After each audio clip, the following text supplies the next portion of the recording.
ลาไปให้กับต้าได้บอลให้มันตัวที่สามกระชากบอลต้าได้บอลไปแล้วยิงหรืออะไรยิงเลยได้ยิงเลยได้ยิงเลย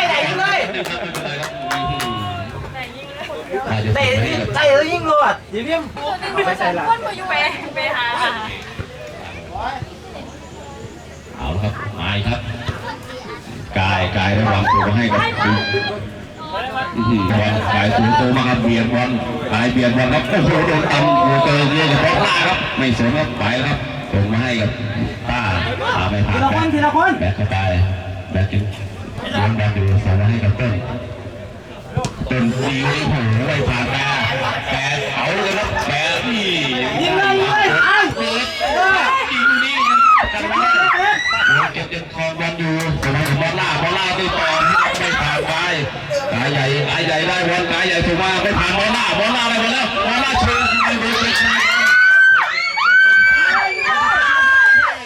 ไม่ผ่านแก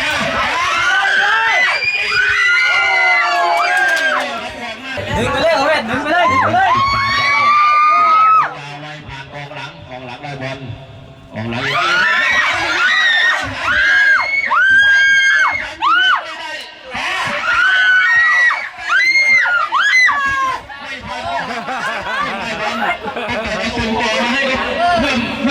เอาบอลได้อยู่หลังได้บอลได้อยู่คืนบอลได้ขึ้นเอาแล้วแปะได้บอลแล้วถึงแล้วไม่ฟาวครับเอาบอลจากหลังมาที่ต้นได้บอลอยู่ในเพื่อนเราบอลปีโอ้โหกองหลังลาทำลูกด้วยโอ้โหปีมาส่งให้ใครเดี๋ยวดีๆครับส่งให้กับเบิร์ดอีกครั้งนึงเก็บ2 ครับดีเกือบดีจับผักมาแต่มาโผล่เข้ามาไม่มีผัดกันลุกหมดแล้วครับมาให้กับกายของมือที่นี้ไม่ผ่านบอลล่าไปส่งไปให้แกก็ไม่ผ่านส่งมาคืนมาหลังครับเบอร์เจนให้กับแก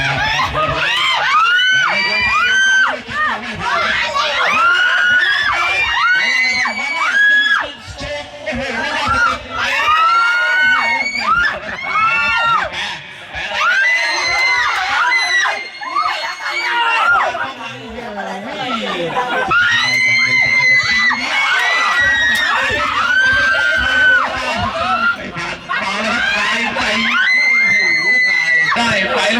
แล้วครับเดียวก็มาตาโน่ไม่ผ่านโดนเสายิงโค้งส่งมาให้เบอร์13เบอร์7ได้บอลส่งให้เบอร์13ได้บอลเข้ามา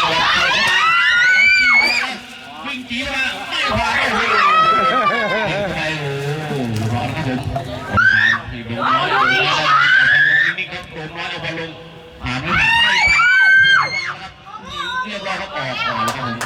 รับผมใส่ข้ากลางให้กับตาได้บอลแล้วกระชากแล้วตายิงลูกนี้ไม่ผ่านกองหลัง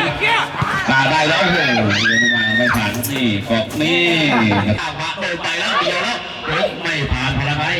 ไม่ผ่าน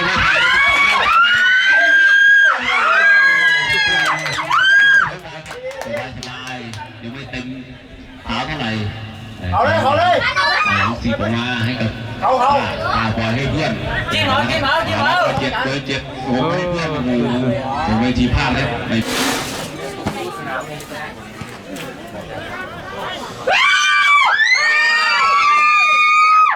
่หน่อได้เลยไม่เป็นไรมาพลังไหลได้บอลอยู่มาตัดไม่ผ่านสเปิร์มเอายังติดอยู่พลังไหลได้บอลจิ้มเอาพลาส่งไปให้กับโค้ไปลงแทนดุไม่ผ่านมาทางต้าได้บอลแล้วตัดแล้วได้บอลมองดูตัดอีกครั้งหนึ่งได้บอลวางแล้วยิงไม่ดีเลย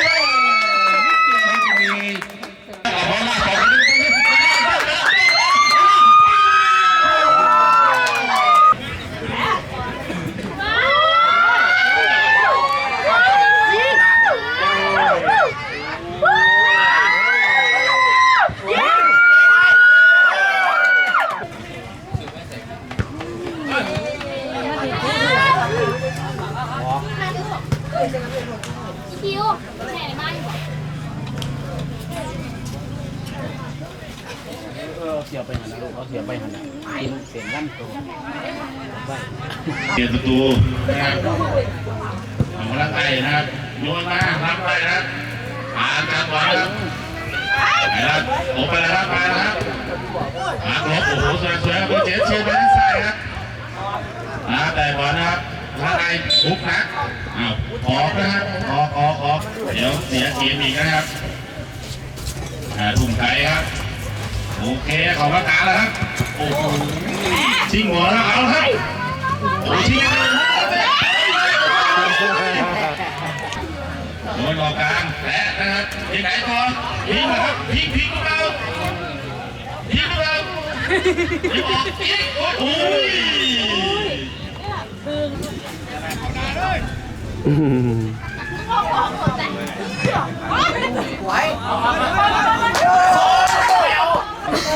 ตามเมื่อเราบอก เครื่องหัวไหลว่าจะเรามันโดนไหล ไปเจ๊